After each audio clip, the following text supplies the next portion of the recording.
Hello বন্ধুরা, আশা করি সবাই ভালো আছেন। অনেক দিন পর আপনাদের সামনে এক নতুন অডিও বুক নিয়ে হাজির হলাম। তো আজকের অডিও বুকটি হলো এফ স্কট ফিটজেরাল্ডের বিখ্যাত উপন্যাস দ্য গ্রেট গ্যাটসবি। রূপান্তর করেছে জান্নাতুল নাইম পিএল।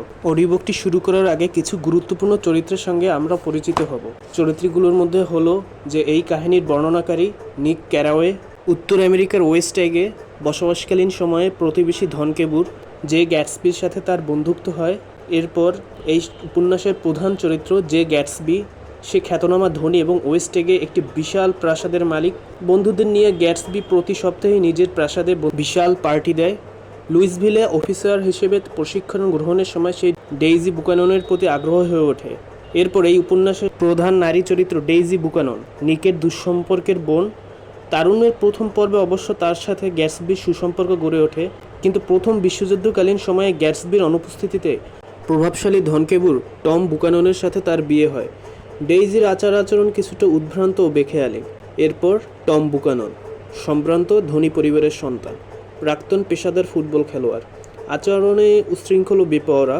অন্যদের কাছ থেকে নৈতিক আচরণ আশা করলেও নিজে নৈতিকতার পরোয়া করে না। ডেইজির স্বামী হওয়া সত্ত্বেও মার্টল উইলসনের সাথে তার প্রেমের সম্পর্ক রয়েছে। এরপর উপন্যাসের দ্বিতীয় নারী চরিত্র মার্টাল উইলসন, জর্জ উইলসনের স্ত্রী। টম বুকাননের সাথে তার অন্তরঙ্গ সম্পর্ক রয়েছে। মার্টল নিজের অর্থনৈতিক দুরবস্থা থেকে মুক্তি পেতে সদা সচেষ্ট, ফলে সে টমের সাথে অনৈতিক সখ্য গড়ে তুলতে পিছুপা হন না। যদিও টম তাকে খুব বেশি গুরুত্ব দেয় এমনটা নয়।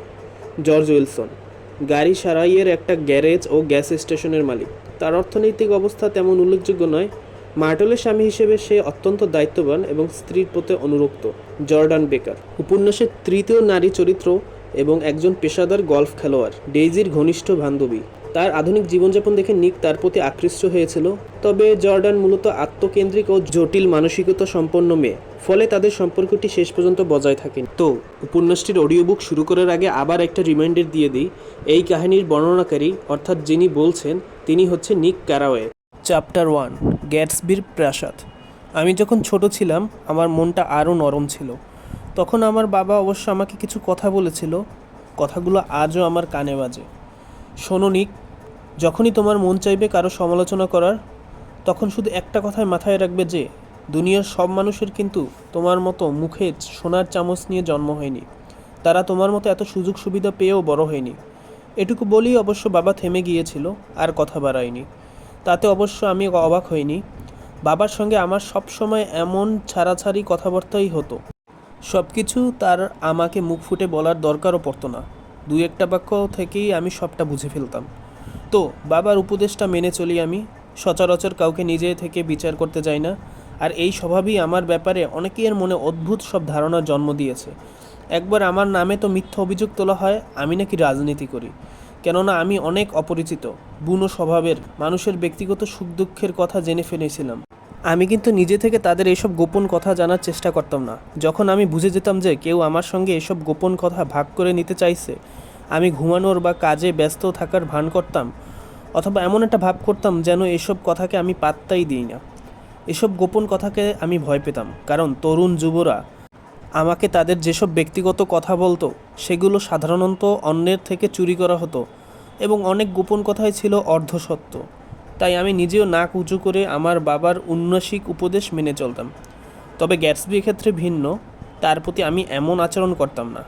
গ্যাটসবি যেসব কাজকর্ম করত তাতে তার প্রতি আমার মনে তিরস্কার ছাড়া আর অন্য কোনো অনুভূতি জন্মাতো না। তবে এ কথাও আমাকে অস্বীকার করতেই হবে যে মানুষটার মধ্যে খুব চমৎকার কিছু ব্যাপার ছিল। তার মধ্যে বিরলতম এক সংবেদনশীলতা বিরাজ করত। মাঝে মাঝে মনে হতো সে যেন ওই সব জটিল যন্ত্রের একটি, যা কিনা 10,000 মাইল দূর থেকেও ভূমিকম্প শনাক্ত করতে পারে। একজন মানুষের জন্য সৃষ্টিকর্তার তরফ থেকে এমনই অসামান্য উপহার যা আমি অন্য কোনো ব্যক্তির মাঝে আগে কখনো দেখিনি, আর ভবিষ্যতের কোনো দিন দেখব কি না বলে মনে হয় না। কিন্তু শেষ পর্যন্ত গ্যাটসবির সব ভালো কথায় বৃথা গেছে। এটিই তাকে জীবনভর তাড়া করে বেরিয়েছে। তার স্বপ্নগুলো এক ঝড়ো হাওয়া এসে এমনভাবে উড়িয়ে নিয়ে গেছে যে মানবজাতির নিষ্ফল বেদনা আর ক্ষণস্থায়ী উচ্ছ্বাস সম্পর্কে আমার যাবতীয় আগ্রহ কিছু সময়ের জন্য বিলীন হয়ে গেছে।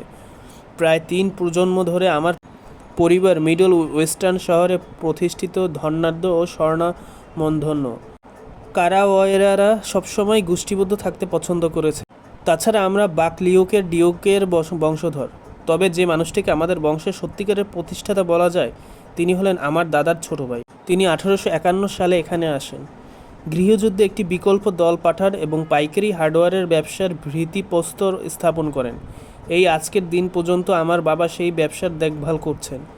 আমি কখনোই আমার ওই চাচাতো ভাইকে দাদাকে দেখিনি, কিন্তু যেটুকু বুঝতে পারি তার সঙ্গে আমার চেহারার অনেক মিল আছে। আমি বাবার অফিসে ঝোলানো একটি ছবিতে তাকে দেখেছি। আমি 1915 সালে নিউ হ্যাভেন থেকে পড়াশোনার পাঠ চুকাই, এরপর প্রথম বিশ্বযুদ্ধে অংশ নেই, আর সেখান থেকে অস্থির মন নিয়ে ফিরে আসি। তাই আমি ঠিক করি পূর্বে গিয়ে বন্ডের ব্যবসা শিখব। সেই সময় আমার চেনা পরিচিত প্রায় সকলেই এই ব্যবসার সঙ্গে জড়িত ছিল। আমি ভাবলাম এই তালিকায় আরও নতুন একজন যোগ হলে ক্ষতি কী। তো 1922 সালের বসন্তে আমি পাকাপাকিভাবে পূর্বে চলে আসি। আমার বাবা সিদ্ধান্ত নেন 1 বছর আমার ভরণ পোষণ দেবেন। একটি আবাসিক এলাকায় আমি অফিসের এক যুবকের সঙ্গে থাকার পরিকল্পনা করি। সেই যুবক অবশ্য মাসে $80 একটি পুরানো বাড়ি খুঁজে পায়। শেষপেশ অবশ্য আমাকে একাই থাকতে হয় ওই বাড়িতে। একদম শেষ মুহূর্তে আমাদের ফার্ম যুবকটিকে ওয়াশিংটনে পাঠিয়ে দেয়। শুরুর দিকে স্রেফ একটি কুকুরকেও আমি পেয়েছিলাম সঙ্গী হিসেবে, কিন্তু কদিন পর সেও পালিয়ে গেল। আমি প্রায় একা হয়ে পড়ি। থাকার মধ্যে কেবল এক ফিনিশ বৌরি থাকতো। তার দায়িত্ব ছিল ঘরের দেখাশোনা করা আর আমার জন্য খাবার তৈরি করা। কাজ করতে করতে ফিনিশ ভাষায় কী সব বিড়বিড় করতো বুড়ি। বলতে গেলে একাকী জীবন কাটছিল আমার। তারপর একদিন এক অপরিচিত লোক এসে আমার কাছে ওয়েস্ট এগ ভিলেজের পথ জানতে চাইল। তাকে পথ দেখিয়ে দেওয়ার পর আমি বেশ প্রসন্ন বোধ করলাম। ভাবলাম অবশেষে এই গ্রামের একজন আদি বাসিন্দা হিসেবে নিজেকে প্রমাণ করতে পেরেছি। দেখতে দেখতে গরমকাল চলে এলো।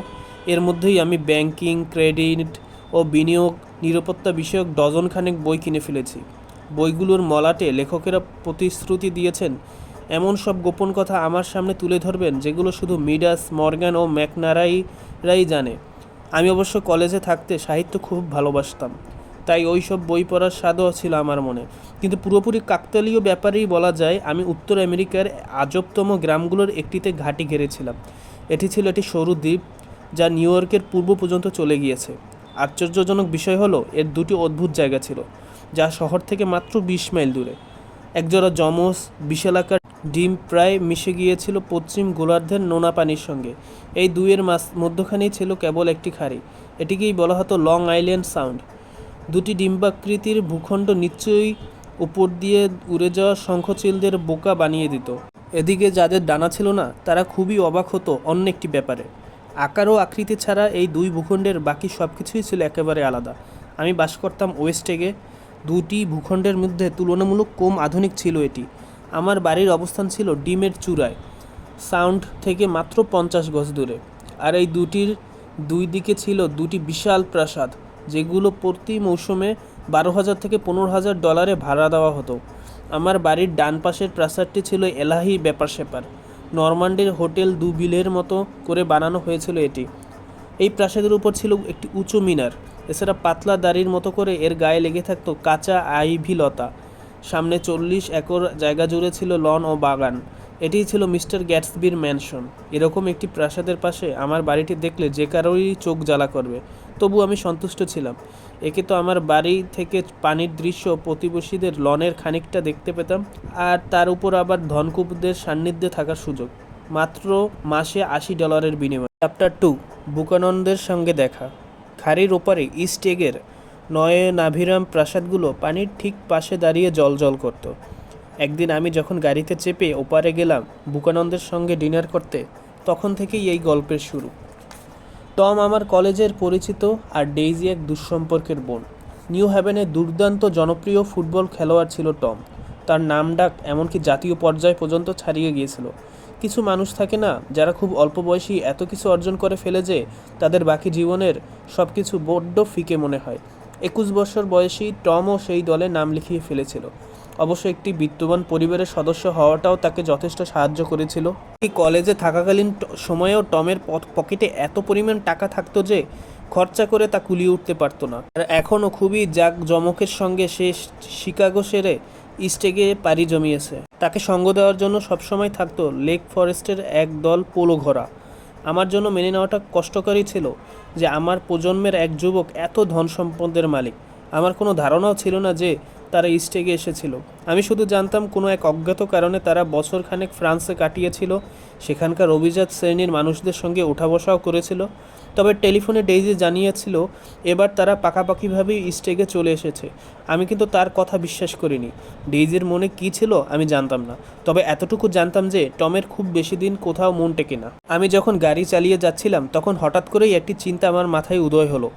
আমি এমন দুজন পুরনো বন্ধুর সঙ্গে দেখা করতে যাচ্ছি যাদের আমি ভালো করে চিনিই না। তাদের বাড়িতে গিয়ে যা দেখলাম তা আমার প্রত্যাশাকে ছাড়িয়ে গেল।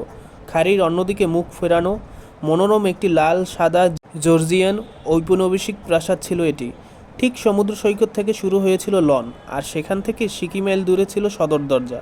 পথিমধ্যে ছিল সানডায়াল, ইটের দেওয়াল, আরও আগুনরঙা বাগানও। বাগানের সীমানা পেরিয়ে দরজা পর্যন্ত পৌঁছে গিয়েছিল উজ্জ্বল লতাপাতা, যেন তারা এক দীর্ঘ যাত্রার ফসল। অন্দরমহলে তাজা বাতাস প্রবেশের জন্য ছিল সারবাঁধা ফরাসি জানালা। টমকে দেখতে পেলাম সামনের পোর্চে ঘোড়ায় চড়ার পোশাক পরে আসে। লক্ষ্য করলাম কলেজের দিনগুলো থেকেই অনেকটা বদলে গেছে টম। শক্তপোক্ত গড়নের বছর 30-এর যুবক সে। মাথার চুলগুলো খড়ের মতো, মুখটা খুবই একগুঁয়ে, আর ব্যবহার আত্মপ্রসাদ স্পষ্ট। তার চোখগুলো ঔদ্ধত্যের আগুনে জ্বলজ্বল করছিল এবং সেই ছাপ প্রতিফলিত হয়েছিল তার মুখেও। মনে হচ্ছিল সে যেন আগ্রাসীভাবে ঝুঁকে পড়ছে সামনের দিকে। তার ঘোড়ার চড়ার পোশাকটা খানিকটা মেলি ধরনের ছিল, কিন্তু তাতেও আড়ল করা যায়নি তার শারীরিক শক্তিমত্তাকে। ভালো করে তাকালে কোটের নিচ দিয়ে তার পেশিগুলো কিলবিল করতে দেখা যায়। একই সঙ্গে তার এই শরীর অদম্য নিষ্ঠুরতার প্রতীকও ছিল বৈকি। গমগমে গলার স্বরও তাকে আরও ভারিক্কি ব্যক্তিত্বের অধিকারী করে তুলেছিল। এমনকি বন্ধুদের সঙ্গে কথা বলার সময়ও তার কণ্ঠে পিতৃসুলভ আদাসের আভাস পাওয়া যেত। আমার মনে পড়ে নিউ হ্যাভেনে থাকতে অনেকেই তাকে পছন্দ করতো না। আমার সঙ্গেও তার খুব একটা ঘনিষ্ঠতা ছিল না, তবে আমার যদ্দূর মনে হয় আমাকে সে পছন্দই করত। যাই হোক, পোর্চে দাঁড়িয়ে আমরা কিছুক্ষণ কথা বললাম। বেশ ভালো একটা জায়গায় বাগিয়েছে আমি, এই বলে কথা শেষ করলো সে। আমাকে পথ দেখিয়ে নিয়ে চলল ভেতরে। যে ঘরটিতে আমরা প্রবেশ করলাম তার দুই দিকেই ফরাসি জানালাগুলো খোলা। বাতাসের তোড়ে কাঁপছিল জানালার পর্দা, যেভাবে পতপত করে ওরে দুর্বল পতাকা। এছাড়া বাতাসে হালকা হালকা নড়েছিল সিলিংয়ে ঝোলানো কাপড় কিংবা মেঝেতে বিছানো পাটিও। ঘরের একমাত্র স্থির বস্তু ছিল একটি প্রকাণ্ড কাউচ। তার উপর দুটি মেয়ে এমনভাবে বসেছিল যেন সেটি একটি নোংরা করা বেলুন। তাদের দুজনের পরনের পোশাকে ছিল সাদা এবং জোরালো হাওয়ায় ডানা ঝাপটা ছিল সেই পোশাক। দেখে মনে হচ্ছিল দুটি পরী ঘরময় উড়ে বেড়ানোর পর এখন কাউচে বসে একটু জিরিয়ে নিচ্ছে। টম ঘরে ঢুকে প্রথমেই জানালাগুলো বন্ধ করে দিল, ফলে ঘুরে বাতাস ঢোকা বন্ধ হলো। ঘরের প্রতিটি জিনিসে যেন হাঁপ ছেড়ে বাঁচল। মেয়ে দুটির বসে থাকার ভঙ্গিও এবার স্বাভাবিক দেখাতে লাগলো। বয়সে ছোট মেয়েটি আমার একেবারেই অপরিচিত। ডিভানে হেলান দিয়ে সম্পূর্ণ স্থির হয়ে বসেছিল সে। থুতনিটা এমনভাবে উঁচু করে রাখা যেন সেটি কোনো কিছুর উপর রেখে ভারসাম্য বজায় রাখার চেষ্টা করছে, যে কোনো মুহূর্তেই পড়ে যেতে পারে। সে কিন্তু আমার দিকে ফিরে তাকালো না, কিন্তু আমি তাকে দেখে এতটাই বিস্মিত ও হতবাক হয়ে গিয়েছিলাম যে হুট করে ঘরে ঢুকে পড়ে তাকে বিরক্ত করায় তোতলাতে তোতলাতে ক্ষমা চাইলাম। অন্য মেয়েটি ডেইজি আমাকে ঘরে প্রবেশ করতে দেখে সে উঠে দাঁড়ানোর ভঙ্গি করলো। এছাড়া যে হাসিটা তার মুখে ফুটে উঠল সেটি একই সাথে স্নিগ্ধ ও অদ্ভুত। আমি তো আনন্দে আত্মহারা হয়ে গিয়েছি। ফের হাসতে হাসতে বলল সে যেন বুদ্ধিদীপ্ত কোনো কথা বলে ফেলেছে। এরপর আমার হাত ধরে বলল, দুনিয়ার আর কোনো ব্যক্তিকেই সে এতটা আন্তরিকভাবে দেখতে চায়নি। এরপর ফিসফিস করে আমাকে জানালো ঘরের অন্য মেয়েটির নাম বেকার। এতক্ষণ মিস বেকারের হাবভাব দেখে মনে হলো ঘরে আমার উপস্থিতি সে টের পেয়েছে। এদিকে আমার দুঃসম্পর্কের বোন আমাকে একের পর এক প্রশ্নবাণে বিদ্ধ করতে লাগলো। কিছুদিন আগে যাত্রার ফাঁকে আমি একদিনের জন্য শিকাগোতে গিয়ে থেমেছিলাম। সেখানে তার আত্মীয় পরিজনরা কে কি বলেছে সব তাকে জানালাম। আমার কথার ফাঁকে টম জানতে চাইলো আমি ইদানিং কী কাজ করছি। আমি বন্ডের ব্যবসার কথা জানালাম তাকে। এরকম কিছুর কথা তো শুনিনি। আমি কী কাজ করি শুনে ঘোষণার সুরে বলল সে। তার এই আচরণে খুবই বিরক্ত হলাম আমি। ইস্টে যদি থাকো শুনে যাবে শিগগিরই, বললাম আমি। হ্যাঁ হ্যাঁ, তা তো বটেই, সে উত্তর দিল। আমি কি বোকা নাকি যে অন্য কোথাও থাকবো? অবশ্যই, খুব জোরে বলে উঠল মিস বেকার। চমকে গেলাম আমি, কেননা আমি আসার পর থেকেই এই প্রথম তার মুখ থেকে কোনো শব্দ শুনতে পেলাম। ইতিমধ্যে ককটেল চলে এলো, কিন্তু সেটি ফিরিয়ে দিল, জানালো প্রশিক্ষণ নিচ্ছে সে। এবার আমি ভালো করে মিস বেকারকে দেখলাম। আমার চোখে যা ধরা পড়ল তাতে খুশিই হলাম। পাতলা গড়ন তার, কিন্তু শরীরটা রিজু। সেও আমার দিকে এমনভাবে তাকিয়ে রইল যেন আমাকে পরখ করে দেখছে। এতক্ষণে আমার মনে হলো এই মেয়েটিকেও আগেও কোথাও বুঝি দেখেছি আমি, সামনাসামনি না দেখলেও তার ছবি দেখেছি। তো ওয়েস্টেগে থাকো তুমি? তাচ্ছিল্যের স্বরে বলল সে। সেখানকার একজনকে আমি চিনি। আমি বললাম, আমি তো কাউকে চিনি না। কিন্তু তার কথায় থেমে যেতে হলো। সে বলল, নিশ্চিতভাবেই গ্যাটসবিকে চেনো তুমি? কোন গ্যাটসবি? এবার তীক্ষ্ণ সুরে জানতে চাইল ডেইজি। কিন্তু গ্যাটসবি যে আসলে আমার প্রতিবেশী তা বলার আগেই জানানো হলো ডিনার তৈরি হয়ে গেছে। ডিনার করার ফাঁকে ক্রমাগত কথা বলে গেল ডেইজি ও মিস বেকার।